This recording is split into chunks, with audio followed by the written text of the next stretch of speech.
வணக்கம். Sai carrier guidance, Sai கல்வி அறக்கட்டளை, உயர்கல்வி வழிகாட்டி மையம். இன்னைக்கு +2 முடிச்சோன்னே நிறைய ஸ்டூடெண்ட்ஸ் ஃபார்மசி சார்ந்த படிப்புகளை படிக்கணும்னு நினைக்கிறாங்க. இந்த ஃபார்மசி சம்பந்தமான உயர்கல்விகள், ஃபார்மசி படித்தா என்னென்ன வேலை வாய்ப்புகள் அப்படிங்கிறத சாய் கேரியர் கைடன்ஸில் இன்னைக்கு நீங்கள் தெரிஞ்சுக்கலாம். ஸோ ஃபார்மசி அப்படின்னு எடுத்துக்கிட்டோம்னா, நீங்கள் +2ல் என்ன குரூப் எடுத்திருக்கணும்? ஃபிசிக்ஸ், கெமிஸ்ட்ரி, பயாலஜி குரூப் எடுத்திருக்கணும். Physics, chemistry, pure science, physics, chemistry, botany, zoology அப்படின்ற பியூர் சயின்ஸ் குரூப் எடுத்திருந்தாலுமே நீங்கள் ஃபார்மசி படிக்கலாம். சரி, ஃபார்மசியில் என்ன பர்சன்டேஜ் இருக்கணும் அப்படின்னா 40, 45, 50 ரேஞ்சஸில் நம்ம பர்சன்டேஜ் எடுத்தாலே போதும், ஃபார்மசி கோர்சஸை டைரெக்டாக நம்ம அப்ரோச் பண்ண முடியும்.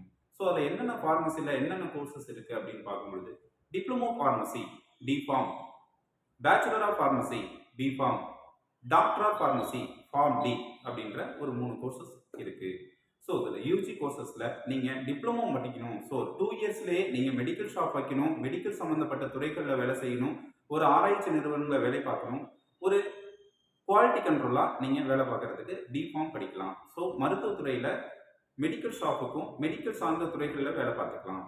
ஸோ மல்டி ஸ்பெஷாலிட்டி ஹாஸ்பிட்டல்லையும் மெடிக்கல் காலேஜஸ்லையும் நீங்கள் டிஃபார்ம் கோர்சஸை எடுக்கும் பொழுது உங்களுக்கு படிச்சுக்கிட்டே இருக்கும் பொழுது வேலை வாய்ப்புகளை தருவாங்க. ட்ரைனிங் சென்டராக உங்களுக்கு மல்டி ஸ்பெஷாலிட்டி ஹாஸ்பிட்டலில் உங்களுக்கு ட்ரைனிங் கொடுப்பாங்க. ஸோ டிஃபார்ம் 2 இயர்ஸ் கோர்ஸ் தான்.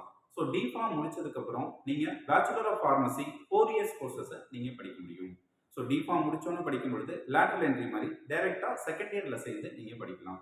ஸோ பேச்சுலர் ஆஃப் ஃபார்மசி அப்படின்னு சொல்லும்போது 4 இயர்ஸ் சார்ந்த படிப்புகள் bachelor of pharmacy.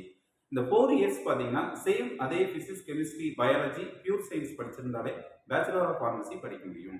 So 50% mark இருந்தாலே பேச்சுலர் ஆஃப் ஃபார்மசி படிக்கலாம். ஸோ அதிகமாக மதிப்பெண் எடுக்கும் பொழுது bachelor of pharmacy cut off ரேஞ்சில் ஃபிசிக்ஸ், கெமிஸ்ட்ரி, பயாலஜியில் அதிகமாக நீங்கள் மதிப்பெண் எடுக்கும் பொழுது ஸோ கவர்மெண்ட் காலேஜஸில் உங்களுக்கு ஃபார்மசி கிடைக்கும். ஸோ அதை விட குறைவான மதிப்பெண் எடுக்கும் பொழுது கவர்மெண்ட் எய்டட் காலேஜஸில் கிடைக்கும். அதை விட குறைவான மதிப்பெண் எடுக்கும் பொழுது ப்ரைவேட் காலேஜஸில் நீங்கள் ஃபார்மசி படிக்கலாம். 4 இயர்ஸ் படித்து முடித்தோன்னே medical shop plus quality control ஆகும், ஹச்ஆர் அப்படின்னு சொல்லக்கூடிய R&D ரிசர்ச் டெவலப்மெண்ட் டிபார்ட்மெண்ட்லையும், மருந்து மாத்திரை தயார் பண்ணக்கூடிய ப்ரொடக்ஷன் டிபார்ட்மெண்ட்லையும், குவாலிட்டி கண்ட்ரோல்லையும் உங்களுக்கு வேலை வாய்ப்புகள் நிறையவே காத்திருக்கு. ஸோ பிஃபார்மையும் நீங்கள் எடுத்து படிக்கலாம்.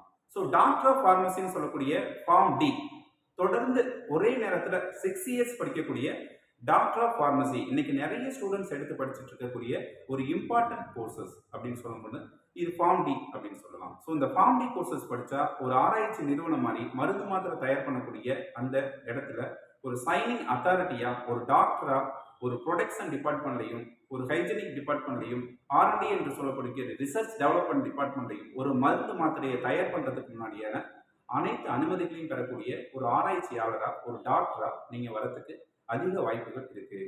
ஸோ இதில் கவர்மெண்ட்லேயே உங்களுக்கு ஃபார்ம் டி கோர்சஸ் இருக்குது. ஸோ அதிக மதிப்பெண் எடுக்கும் பொழுது படிக்கலாம். ஸோ ஃபார்மசியை பொறுத்த வரைக்கும் டிஃபார்ம், பிஃபார்ம், ஃபார்ம் டி அப்படின்ற 3 கோர்சஸுமே நீங்கள் எடுத்து படிக்கும் பொழுது மிகச்சிறந்த தனியார் வேலைவாய்ப்புகள் இருக்குது. ஸோ இதில் அரசு துறை சார்ந்த வேலைவாய்ப்புகள்னு சொல்லும் பொழுது MRP என்று சொல்லப்படக்கூடிய மெடிக்கல் ரெக்ரூட்மெண்ட் போர்டில் நீங்கள் எக்ஸாம் எழுதுனீங்கன்னா டிஃபார்ம், பிஃபார்ம், ஃபார்ம் டியில் மருத்துவமனைகள் GH அப்படின்னு சொல்லப்படக்கூடிய அரசு மருத்துவமனைகளையும், மல்டி ஸ்பெஷாலிட்டி ஹாஸ்பிட்டல்லையும், சென்ட்ரல் கவர்மெண்ட் ஹாஸ்பிட்டல்லையும் உங்களுக்கு வேலை வாய்ப்புகள் ஈஸியாக கிடைக்கும். ஸோ நீங்கள் ஃபார்மசியை ஈஸியாக எடுத்து படிக்கலாம். தேங்க்யூ.